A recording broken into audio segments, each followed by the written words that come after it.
So there's a silent thief operating inside thousands of small and medium-sized businesses right now. It's not staff costs, it's not tax, it's not even the economy. It's the inefficiency. And misaligned roles, decisions, bottlenecks at the top, lack of clear execution. They're stealing up to 30% of revenue in many businesses. It makes growth hard, profit thin, and exit readiness almost impossible. So today's conversation is about closing that gap. So welcome to the Business Behind Your Business podcast. I'm Paul Sweeney, your host, and this is the show where we're going to look beyond the numbers and into the systems, the structure and leadership decisions that determine whether a business actually works without burning out the owner. And in this episode, we're going to unpack what we call the accountability gap with Forrest Derr. Now, Forrest, he's a fractional COO and integrator who works with business owners to eliminate inefficiency, restore clarity, build teams that execute without constant oversight. So by the end of our conversation today, you will understand these things. Why the lack of accountability quietly erodes profit and scale, even in good businesses. How to create ownership and performance without micromanaging. What needs to be in place if you want a business that can grow, run, and eventually exit without depending on you. Now, this is about building a business that works as a system, not as a personality. We've often heard that the business needs to work without you. Now, our guest today, Forrest Derr, he is an operations coach with much more than just the 28 years of experience across industries like tech, SaaS, telecom, construction, landscaping. He's a guy that will deliver real results. He's also the host of the Fixers and Founders podcast, which is really exciting to hear some of the stories that he's got there. He's been helping small, mid-sized business owners regain control of their operations by creating structure, accountability, and execution discipline without the complexity.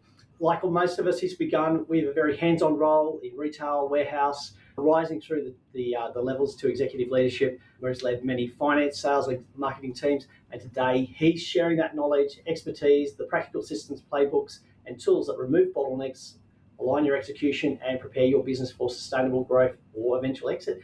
Forrest, great to have you here with us. Welcome to the Business Behind the Business. I appreciate the invite. That was a great intro. I don't know if I live up to all those accolades, but I'll do my best. Well, I'm sure you do, because I've noticed, and I won't say I've been stalking you, but I've been following you intently, seeing what you do and some of the messaging that you're putting out there, some of the tools and solutions that you're actually providing in real life, and some of the challenges that you're sharing with your clients and the experience that you've got. And, a key to understanding whether somebody is successful is how booked their calendar is. And I know that your calendar is absolutely chockers at the moment. You've got, to coin a phrase, you are oversubscribed at the moment, which is an ideal position for any business owner to be at. There is more demand for you than there is the number of Forrest Derrs in the world. So we're looking forward to hearing some of the reasons why you are so successful, but the reason you're being successful, I'm guessing, is the message that you're helping business owners with and the value that you're creating. Yeah, one of the messaging that came from one of my clients was that I've been able to position founders to get their cell phone to stop ringing. And that was one of the greatest compliments I've gotten so far from a client, is building the structure and accountability so that cell phone of that owner stops ringing and they're not constantly having to answer questions from employees. And I just want to clarify that with you. A lot of business owners think the key to running a successful business and being profitable is to have the phone ringing, that phone ringing from potential customers. But what we're talking about here is, as the business owner, you're not the one that's having to answer all the calls and deal with all the issues. Yeah, so mostly what I find with founder-led businesses is that they are the ultimate stopgap and decision maker. And so all their employees are relying on them to make decisions. And so I don't want their phone to stop ringing for clients. I want big ticket clients to keep calling them. It's the employees, it's the constant interruptions where they're having to make decisions. So empowering those team members to make decisions is really where the power comes from. Yeah, I think I had this situation with one of my clients recently. He hadn't had a holiday for a while, and I was sitting with him and his wife talking about how they can actually restructure their business, how it could be more efficient. And I said, how's the new employee working out well? And he says, yeah, it's great. So he's doing really well. And his wife chipped in next to him, well, except for the 14 times a day that he rang you to get answers on how to do things while we were on holidays. Yeah, and that's one of the big questions that I ask a founder when they're, trying to show the mirror, let them look in the mirror. Can you go on vacation? Can you go on holiday for a week or 2 weeks without your phone ringing? If the answer is no, then frankly, you have a job, you don't have a business, and that can be heartbreaking for some of these founders. But the sooner they realize that they've got a job instead of a business, that's when the real change can happen. So if we say that the business owner wants to create a business, not a job, how do we actually take that realization and start to move them away from just being a job? I think somebody said that, if you're the first person to turn up and turn the lights on and the last person to leave, well, you're the number one employee, and that's a bad position to be in. Yeah. Yeah, it really starts with two things. One is creating a clear and consistent vision that allows team members in the company to make decisions without having to go through a chain of command. So, giving those people, those team members, an understanding of where the company's going so that the decisions that come up are easier to be made because it's clear which direction they need to go.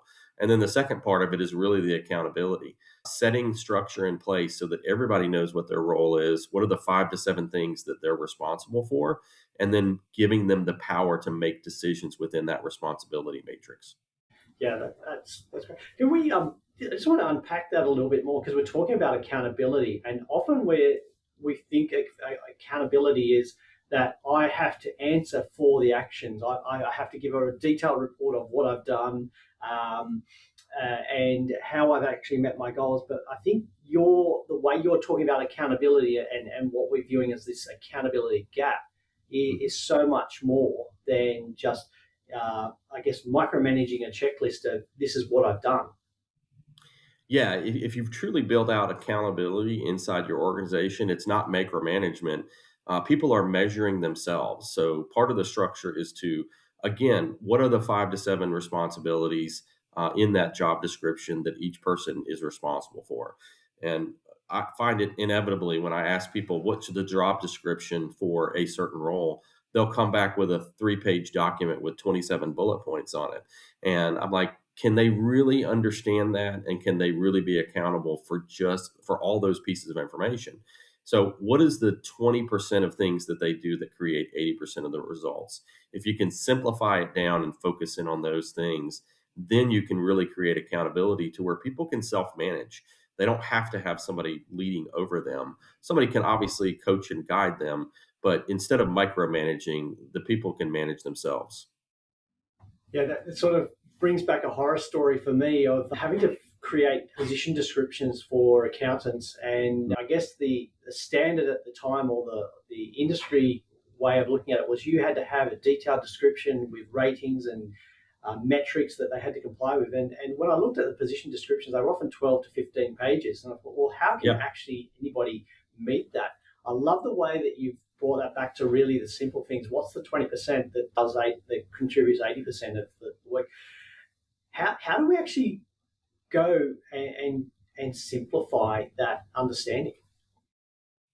Yeah, it definitely takes time, and it takes a discipline to focus in on what that 20% is. I find a lot of people want to create job descriptions that are almost like a CYA, and develop and say, this person reports to me and they didn't do, item section 6B on page 17. But if you really get good team members, and one of the classifications I use for team members is, are they hungry, are they humble, and are they smart? And if you've got people that are hungry, humble, and smart, and you give them a clear accountability structure with, again, those 5 to 7 things, they're going to excel. They're going to excel at those things. And you don't have to micromanage and oversee them as a dictator all the time. If you don't have people that are hungry, humble, and smart, and don't have clear accountability, then you end up with chaos, and you end up with the founder's phone ringing. So three key I guess, characteristics there that you've described: hungry, humble, and smart. Can we just expand a little bit on what you actually mean by that? So Yeah. one of the things that comes to mind straight away, hungry, is the graduate that's so ambitious he's going to run over everybody just to get to the top. Is that what we mean?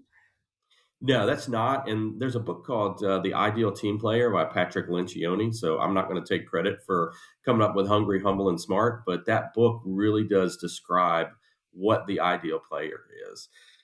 If somebody's hungry, then they're going to want to learn. They're going to want to get better. They're going to want to excel. If they're humble, then they're not going to be arrogant. They're not going to be rude. They're not going to be trampling over their neighbors. They're going to give other people credit when they need credit. And then the smart part is a little bit different. It's not smart intelligence. It's really people smart. It's emotional intelligence. If somebody is smart in how they interact with people, know how to read the room, know how to have conversations, they're going to have a much better success rate in the team world. And if you think about, a soccer team or a football team, coaches, they like really, good quality players that are skilled, but most coaches would rather have somebody hungry, humble, and smart that they could mold into the ideal player to grow that team. Mm. So hiring the right kind of people is a big start, but ha- we've got still. I still feel that there's this gap here between what you have your employees employed to do, and then what you're actually expecting them to do. How do we how do we close that gap? Yeah. So you got to clearly define what those responsibilities are, what those accountability responsibilities are. One of the ways that I work with teams is to actually build scorecard metrics around those activities, those things that 5 to 7 things. Everybody should have a couple of scorecard metrics. We were talking earlier about, all the different KPIs. Well, you don't need to have 20 or 30 KPIs. Just like the dashboard of your car, you need to have 3 or 4 different things that are important that tell you whether you're going off in the ditch or whether you're staying on the path to success. And so once you build that accountability structure and build those 5 to 7 responsibilities, create a scorecard that then each team member can self report. I like to have a structure where a team member doesn't have to rely on me. If, let's say, they were reporting to me, I don't have to tell them if they had a good week last week. I can and I should tell them if they had a good week, but individuals should be able to know whether they had a good week based off of that scorecard. So I think what you're saying, and if I'm hearing this correctly, is when you deliver or when you create those scorecards, those I guess measurements of how successful they were in actually performing their work or achieving the outcomes, it's easy to understand, Mhm. and it's something that they can see. That they can see what the score is. They don't need to be told or wait for some magic formula and magic figure to suddenly appear 6 weeks later, where they get berated for not achieving it. It's very obvious to everybody what the scorecard is and what moves the score forward. Yeah, so you can even take it down to the field level. So one of the companies I worked for was a landscaping company, and my foreman on the truck that then had a helper, they would go out and literally mow grass, like mow weedy edge grass. We created metrics around them, really one metrics called SPH, and it was sales per hour. And they needed to produce $43 per man hour to be effective. If they produced $50 per man hour, I was cheering them on. If they were producing $30 per man hour, I was not very happy with them. But at the same time, I didn't want them to produce $85 per man hour because that means that they were skipping steps and not doing a good job. So we created a range and they could calculate it at the end of the week. They would look how many hours they worked, what was the dollar value of those yards that they were cutting, and they would self report on a dry erase board in the back of the building with everybody to see my SPH was $42.50. Thumbs up. So empowering even field team members to be able to analyze and assess whether they had a good week, that's where you can really get accountability. So you've created I guess, a process where every team member knows how the score is calculated, what it relates to, but more importantly, what the outcomes are that they're producing, and they can self-report on that. So that reduces, I guess, the need to be told what you're doing well, what you're doing wrong. You're understanding that. How do you get to that position really where everybody knows what they need to do to get the high performance, to get the best outcomes, without having to be told or given, I guess, detailed instructions? Yeah. Well, you definitely have to have training. So if you have somebody that's coming in new to the company that's never sat in that seat before, you need to clearly define those 5 to 7 things that they need to focus on, give them that scorecard metric, but then mentor them into that role. And so that may be, a lead technician out there in the field working with a helper, grooming that helper into the next lead technician. And so they learn that process, learn the skills needed as well as the optimized way to work to get the most efficiency on that truck. And so it's definitely a learned behavior, and it's a coaching process to get those people to grow into that role. Training and coaching is often one of those areas that a lot of businesses skip through. I think they expect that somebody will come and know how you do things instantly. That just because they've worked in another similar business, that they'll be able to jump into your role and run straight away perfectly how you want. But we often skip that training process. 100%. I mean, I worked at a company, it was a telecom company for a number of years. And one of the things that we initially started doing was going and trying to hire other telecom employees from other companies. And we figured, hey, they know telecom, we're telecom, this should be easy, give them the manual and go to town. And what we found is that those people typically failed at a high rate because they came from another company and had bad habits. We had a much higher success rate pulling somebody from a totally different industry and coaching them into the role and teaching them how we would do it. And you're right. I see it so many times. People are like, oh, you're an AC tech? Well, here's a truck, here's your tools, go see the customers, and here's the manual. It doesn't work. You've got to coach those people into your proven process on how you do things. So you've got one of the things we're sort of moving a little bit, I won't say sideways, but really looking at building that whole process and environment is talking about processes and the way that we do things here. Yep. How important is it to actually make sure everybody's on the right page and understands what the process is? Yeah. Yeah, and I think of it in a couple different ways. One, you have core processes where this is again going back to the 20/80, the 20% of things that get the 80% of the results. Those are your core processes. Those are the things that everybody should understand how we do the high level things. Then you have procedures below that. So you obviously can have some different detailed procedures for the finance team versus the sales team versus the operations team. But it's vitally important that the company, the leadership team that's driving the organization, know what those core processes are and they're clearly defined. And clearly defined is not, again, a 27-page document. It's maybe a 5-page document with these are the 10 steps of each section, and this is what we do. And so many companies, again, skip that. They go straight to the SOP that's 37 pages rather than saying, let's back up and look at who we are and what we do. The companies that are successful have already done that. The Chick-fil-A's of the world, the major successful franchises. They've created that core process. So we started the conversation talking about or raising this issue of what we call the accountability gap, Yeah. and I guess most businesses would think straight away that accountability is like that micromanaging checklist. Have you done 17 pages worth of compliance, or did you skip a few steps?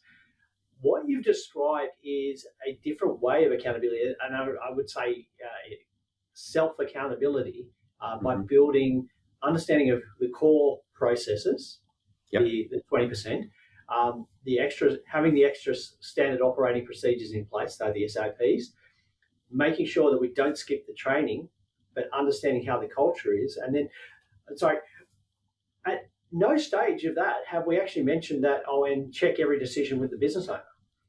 That's correct. Because you shouldn't be checking everything with the decision owner, the business owner. That's where, if you cast a clear vision, you create clear accountability, clear roles and responsibilities, and then create clear core processes. The owner should be able to work on the business instead of in the business. And so many times these founders, they are just stuck. Like you said, they're the first person that turns on the lights or the last person to turn the lights off, and they're really stuck in the business. And it's not a sustainable model to scale that business if you can't get out of that mindset as a founder. You've been successfully helping business owners implement this change to adopt these kind of, I guess, um, focusing on the 20% that matters. What kind of impact does it have when you actually start that process of working with a business to transform from a highly micromanaged owner dependent business to the kind of business we've just described, where it's self accountability, you understand the core things that you need to do, you understand the processes, you know how to measure your success. What kinds of process and outcomes are we seeing? Yeah. Because you're obviously very busy doing this. There's a lot of demand for it. So people are seeing that this needs to happen. What kind of Yeah. impact are we looking at? There's a couple of things. One thing is that people leave the company when there is clear accountability. And so, one of the things I warn everybody that I work with, I said, you are going to have people leave this company once we set out on this journey and create clear accountability, create clear scorecards and clear processes. People that are not good team players they love ambiguity. They like to be able to skirt around processes and procedures. They like to be able to hide in the corner when they need to. But this really shines a light on everything in the business. So, first thing is that I end up seeing people leave. People will leave the business, but they're the people that you really want to leave. They may have been the foundation for the business. They might have been the second employee, but they're not going to help that founder get to the next level. So that's the first thing I see. And then the second thing I see is the founder getting freed up to start thinking about how to scale that business. And again, getting them to have the ability to take a week off. And if they wanted to take a sabbatical for a month, I saw this firsthand with the company that I started working in, where I first found this foundation and started, building the systems. It was during COVID. And so we were about 2 years into the process and COVID happened. And the founder of the company got COVID and ended up in ICU, ended up in the hospital for a month, and then was offline for another 60 days after that. The business continued to function. It operated like he wasn't even a part of the business. And that wasn't an insult to him. It was actually a great thing because we had positioned the business to where he did not need to be in the day to day. And that's the other thing that I see. The founder's phone stops ringing from employees, and they can actually think on the business and figure out how to continue to scale. So we're coming back to one of the measurements of success when you've implemented is that as the business owner, the founder, your phone will stop ringing from employees and only the conversations you need to have. And why not even be the sales conversations? Because if you've got your sales team employed correctly, you're not even going to be involved in that. I just want there's one key thing you mentioned when we're talking about people leaving. Hmm. There's often when I talking to business owners, they're fearful about one of their foundation employees leaving and taking Yeah. away a lot of knowledge. Yeah. But I'm suspecting you're actually saying, well, hang on, that could actually be a good thing for your business if they do leave. Yeah. There's a book called Who's Your Mike that I actually hand out to a lot of people that I work with. And Who's Your Mike is written, I think it's Kurt Wilkins that wrote it. And the book explains that on an entrepreneur's journey, on a founder's journey, you're going to meet all these people and you're going to meet a Mike. And there's a Mike out there that helped you start the business. And maybe they were your second or third employee and they've been with you from the beginning. Great, appreciate the loyalty, and it's wonderful that they've been there. But at some point, your business is going to reach an inflection point where that Mike is not going to help you get to the next level, and you have to, as a founder, make hard decisions and say, is if Mike's not my guy, then I need to go find somebody else, and I need to either find a position that they can be successful in inside the organization, or they may just need to exit the business. But unfortunately, when you're a founder and you're just getting started, you will take anybody that's breathing and has a pulse to work with you. And that's just part of the process. It just has to happen that way. But if you've got a founder that's aggressive and wants to scale, they're going to have to do some pruning in the business to get it to grow where it needs to grow. Some really powerful points that you've shared with us there, Forrest. Look, I'm going to struggle to summarize all of them. So, you have to go back and re-listen and take notes as you go. Make sure you're not driving while you're taking notes.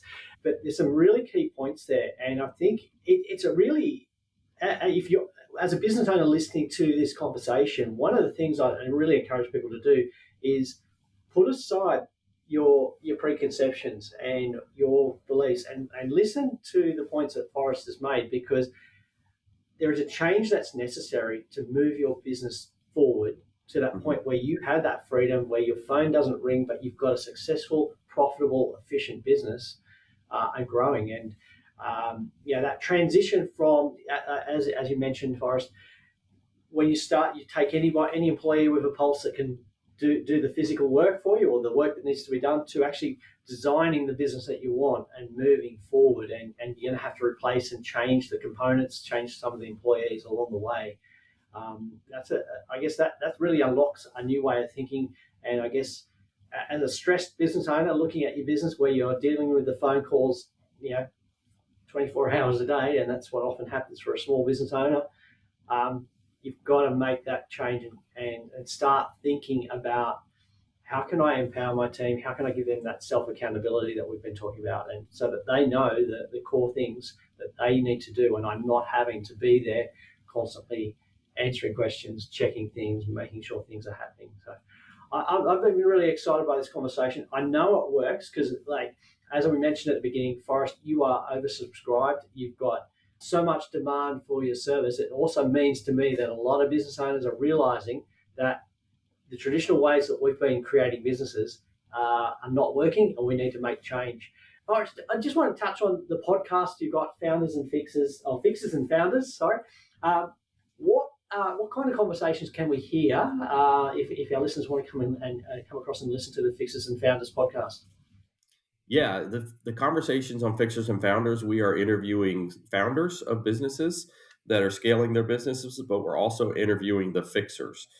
I'm classified in the fixer side. I'm not really a founder of business. I like to go in and help fix those businesses. So fixers could be fractional CFOs, CMOs, COOs, those people that come in and help those founders scale those business. So it's been a great conversation starter. And we have a short format like yours, so it's about 15 to 20 minutes and just short bits, and it's good. Fantastic. So exciting stuff. Great podcast to go and listen to. You'll hear a lot more of the content like what you've heard today, with some great tips, really powerful tools, ideas to move your business from the point where you're stuck in it, you're answering the phone 24 hours a day, you're not moving forward, to a business that gives you that freedom. Forrest, your contact details, we'll put those in the show notes and on the businessbehindyourbusiness.com website, so that people can get in touch with you. They might have to join a waiting list for your services, because you're doing such a great job with so many businesses at the moment. And also I'll link to the Fixers and Founders podcast. It's been an absolute pleasure to have you with us today, and we're really appreciative of some of the wisdom you've shared with us. Man, thank you for the invite. It's a great conversation. That's a wrap for this episode of The Business Behind Your Business. We hope you found today's discussion insightful and valuable for your business journey. Before we go, don't forget to subscribe to our podcast on your favourite platform. Share it with fellow business owners who could benefit, and send in your burning questions, because we love hearing from you. Missed any of our previous episodes or looking for additional resources to help grow your business? Head over to our website at thebusinessbehindyourbusiness.com. There you'll find our full archive of past episodes, along with show notes, transcripts, and links to valuable resources mentioned in each episode. Your journey to business success continues at thebusinessbehindyourbusiness.com. Until next time, stay inspired, stay informed, and keep building the business of your dreams.